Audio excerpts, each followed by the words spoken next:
Bienvenue dans notre analyse. Aujourd'hui, on va mettre les pieds dans le plat, et pas n'importe lequel, hein, celui de l'industrie agroalimentaire. Ah oui, Notre source principale, c'est un livre témoignage assez percutant. Vous êtes fou d'avaler ça, de Christophe Brussette. c'est un vrai insider, comme on dit. Exactement. Ingénieur de formation, il a passé 20 ans dans le secteur à des postes de direction, et puis un jour, il a décidé de tout balancer. En fait, ce qui est dingue avec ce livre, c'est qu'il met vraiment le doigt sur le conflit central, celui qui ronge toute cette industrie, le profit contre la santé. Le profit à tout prix. C'est ça. Pour beaucoup de ces géants, la nourriture, c'est juste un business. Le but, c'est de générer toujours plus d'argent. Et tant pis pour le reste. Et on va suivre une sorte d'escalade en fait. On va commencer par les tromperies un peu légales, on va dire. Celle qui joue avec les mots, Voilà. puis on verra comment on joue avec les quantités, avec la qualité, et on finira par plonger dans ce qui relève de la fraude pure et simple. Et il y a des passages qui coupent l'appétit, très clairement. Carrément. On va parler de piment indien plein de déjections de souris ou de confiture de fraises sans fraises. Bon, le programme est alléchant. Allez, on commence par le début, l'étiquette. Quand on achète un pot de moutarde de Dijon, on s'imagine Dijon, la Bourgogne. C'est quoi le piège? Bah, le piège, c'est que moutarde de Dijon, ce n'est pas une origine, c'est juste une recette. Ah, d'accord. Ça désigne une moutarde forte préparée d'une certaine façon. Mais rien, absolument rien, n'oblige le fabricant à utiliser des graines de moutarde de Bourgogne. Et elles viennent d'où alors ces graines? En fait, plus de 80% des graines utilisées en France viennent du Canada ou d'Inde. C'est un exemple parfait de ce que l'auteur appelle une tromperie illégalement organisée. On vend une image, un terroir, qui n'existe pas. Exactement. Mais attends. Ça veut dire que pour d'autres produits emblématiques, je pense aux escargots de Bourgogne, par exemple. C'est exactement le même mécanisme. La plupart des escargots de Bourgogne, comme on les appelle, viennent de Russie, de Pologne, de Lituanie, C'est fou. Et les cèpes de Bordeaux? majoritairement de Chine. La loi considère ces noms comme des désignations d'espèces, pas comme une origine. Et les industriels surfent là-dessus, évidemment. Complètement. Ça donne une image terroir et premium à un produit d'importation à bas coût. Et le pire, c'est que derrière cette belle image, la réalité de la production peut être... Carrément glauque. Oui, il y a cette histoire dans le livre qui m'a retourné l'estomac.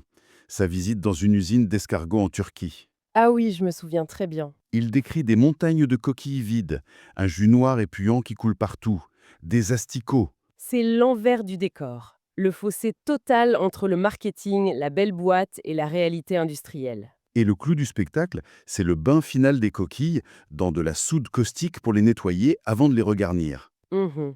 Après, le produit est peut-être sûr d'un point de vue sanitaire, mais Mais ça ne donne pas envie. Il conclut d'ailleurs, aujourd'hui je ne mange plus d'escargots. On le comprend. on le comprend, oui. Et ça m'amène à une autre mention un peu floue, le fameux transformé en France. Ça ne veut pas dire grand-chose au final. Ça ne garantit absolument rien sur l'origine des ingrédients. C'est un autre piège. Comme pour le cassoulet en conserve. C'est l'exemple parfait. Les haricots sont peut-être français, mais les manchons de canard, ils peuvent très bien venir du Brésil ou de Thaïlande. On achète un plat du terroir qui est en fait un assemblage mondial. Donc on joue sur l'origine, sur les mots. Mais j'imagine que pour réduire les coûts, il n'y a pas que ça. Non, bien sûr, quand on ne peut plus jouer sur l'origine, on joue sur la quantité. Ah, la fameuse shrinkflation. Exactement. C'est l'art de vendre moins pour le même prix. On l'a tous remarqué ça. Le paquet de biscuits Prince qui passe de 330 à 300 grammes. Le pot de Danette de 125 à 115 grammes. L'emballage ne change pas, le prix non plus, mais le contenu fond. Mais pourquoi ils font ça? C'est une hausse de prix déguisée? Ne dit pas son nom.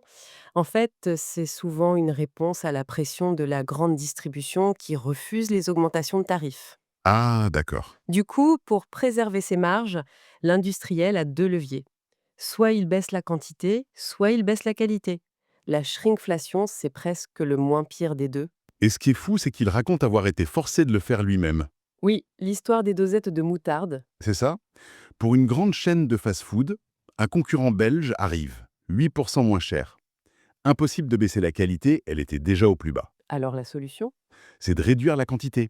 Ils sont passés de 5 à 4 grammes par dosette. c'est 20% de moins. Exactement. Le client, lui, ne voit rien. Sauf qu'il doit prendre 2 ou 3 dosettes au lieu d'une seule. Donc le fast-food en achète plus et le fabricant a sauvé son contrat. C'est redoutable. Et cette idée de dilution, on la retrouve sous une autre forme encore plus sournoise dans le fromage. Ah oui, le fromage reconstitué. J'avoue que le concept m'échappe un peu. Alors, Imagine, tu achètes une pizza avec du bleu d'Auvergne. Je me dis que c'est du bon fromage. Logique. Sauf que l'industrie a créé ce qu'on appelle le fondant de fromage. Le principe est simple. Tu prends un tout petit peu de vrai bleu d'Auvergne, Juste assez pour avoir le droit d'écrire le nom sur le paquet. c'est ça, et tu noies ce petit morceau dans une masse d'eau, de fromage industriel sans goût, de beurre, de poudre de lait, et tu lis le tout avec des additifs, les polyphosphates, Et ça donne une pâte qui a un vague goût de bleu. qui font bien et qui coûtent beaucoup, beaucoup moins cher. C'est ce qu'il y a sur la plupart des plats préparés industriels. Bon, donc, moins de produits ou un produit dilué. Mais est-ce que ce qu'il y a dedans est toujours sûr? On entre dans le monde opaque des additifs. Et surtout des fameuses auxiliaires technologiques dont il parle. C'est une distinction clé. C'est quoi la différence? Les additifs, les E quelque chose, doivent être sur l'étiquette. Un auxiliaire technologique, c'est différent. C'est une substance utilisée pendant la fabrication. Un anti-mousse, un solvant, mais qui n'est pas censé rester dans le produit fini. Et donc, Et donc, la loi n'oblige pas à le mentionner sur l'étiquette. attends, c'est dingue. Ce sont des ingrédients fantômes en fait. Leurs résidus sont là, mais on ne les voit pas. C'est exactement ça. Et le livre pose une question légitime. Qui vérifie vraiment leur innocuité à long terme, leur effet cocktail? Surtout que certains sont potentiellement cancérigènes ou allergisants. C'est une immense zone grise. L'exemple des colorants azoïques est parlant. Avant 2010, tout allait bien. Mhm. Ils étaient considérés comme sûrs. Et puis, des études ont montré un lien possible avec l'hyperactivité chez les enfants. Depuis, l'emballage doit porter la mention peut avoir des effets indésirables sur l'activité et l'attention chez les enfants. Ça fait réfléchir. Combien de substances qu'on nous vend comme sûres aujourd'hui seront reconsidérées dans 10 ans? Et le danger ne vient pas que de ce qu'on met dedans volontairement.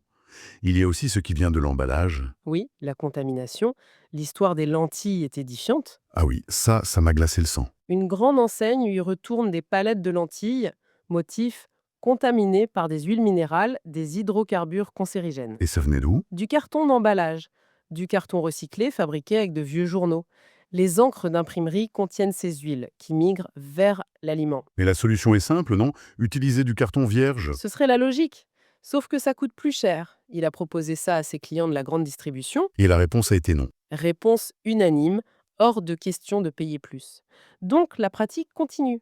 C'est fou de devoir en arriver à inspecter la qualité du carton soi-même. Là, on a parlé de tromperie légale, de zone grise, mais le livre montre qu'on bascule parfois carrément dans la fraude délibérée. L'exemple du piment indien, c'est C'est l'anecdote la plus choquante du livre, je crois. carrément. Son entreprise reçoit un conteneur 100 tonnes de piment en brisure d'Inde. Et à l'ouverture, c'est la catastrophe. C'est infesté. C'est le mot. Infesté de poils et d'excréments de rongeurs. On ne parle pas de traces, hein, on parle de kilos et de kilos de déjections. La réaction logique, ce serait de tout jeter à la poubelle ou de renvoyer le conteneur. Ce serait la réaction morale, oui, mais pas la logique économique de l'entreprise. Et c'est là que ça devient fascinant d'analyser leurs solutions.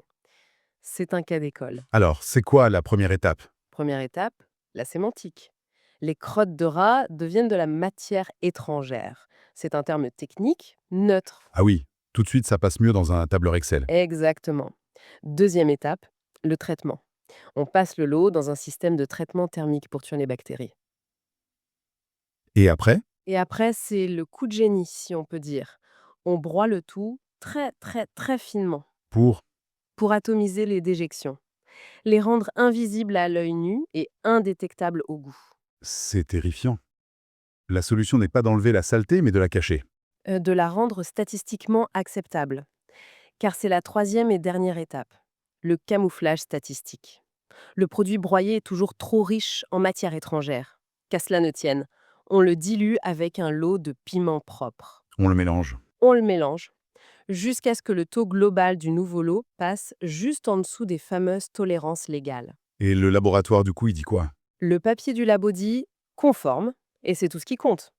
La règle d'or, comme le dit Bruxelles, ce n'est pas de faire un bon produit, c'est de faire un produit dont les analyses sont en règle. On comprend mieux, avec ce genre d'histoire, comment le scandale de la viande de cheval a pu arriver. Ça illustre parfaitement la faille du système. Si vous recevez du bœuf haché, les contrôles de routine mesurent les protéines, le gras, l'humidité. Et chez ces critères, le cheval et le bœuf, C'est quasiment identique. Personne va faire un test ADN qui coûte cher s'il n'y a pas déjà un soupçon. Donc une filière complexe avec plein d'intermédiaires qui cherchent à gratter les centimes, c'est une autoroute pour la fraude. Bon, si on fait le bilan de ce voyage, il est assez glaçant quand même. C'est clair. On est parti d'étiquettes un peu trompeuses, on est arrivé à des quantités qui diminuent, des ingrédients cachés, et on termine sur de la fraude organisée où on nous vend des produits avariés maquillés. Et le moteur, c'est toujours le même, la course effrénée à la réduction des coûts. C'est un portrait sombre. Pas de céder à la paranoïa. Au contraire, Ah non, hein. non, il martèle que le vrai pouvoir, en fait, il est dans notre caddie. C'est nous, en tant que consommateurs, qui avons la main. En choisissant ce qu'on achète. Exactement. En s'informant, en apprenant à lire les étiquettes, en privilégiant les listes d'ingrédients courtes, en exigeant de la transparence, on peut faire bouger les lignes. Son appel est très simple, n'achetez plus les yeux fermés. Chaque achat est un vote. C'est intéressant parce qu'il oppose souvent ce monde industriel froid et opaque à l'image de son grand-père qui était viticulteur. Oui, un artisan qui connaissait son produit de A à Z, de la vigne à la bouteille. Et cette image, elle soulève une dernière question, je trouve, qui va au-delà du livre. Hmm. Dans ce système globalisé, où la chaîne est si complexe qu'elle en devient opaque, où les analyses de routine peuvent cacher la misère, comment est-ce qu'on peut recréer un lien de confiance avec ce qu'on mange? C'est la grande question. Peut-être que le vrai défi, au-delà de juste décrypter les étiquettes, c'est de réussir, d'une manière ou d'une autre, à retrouver la source, à raccourcir la chaîne entre le champ et l'assiette.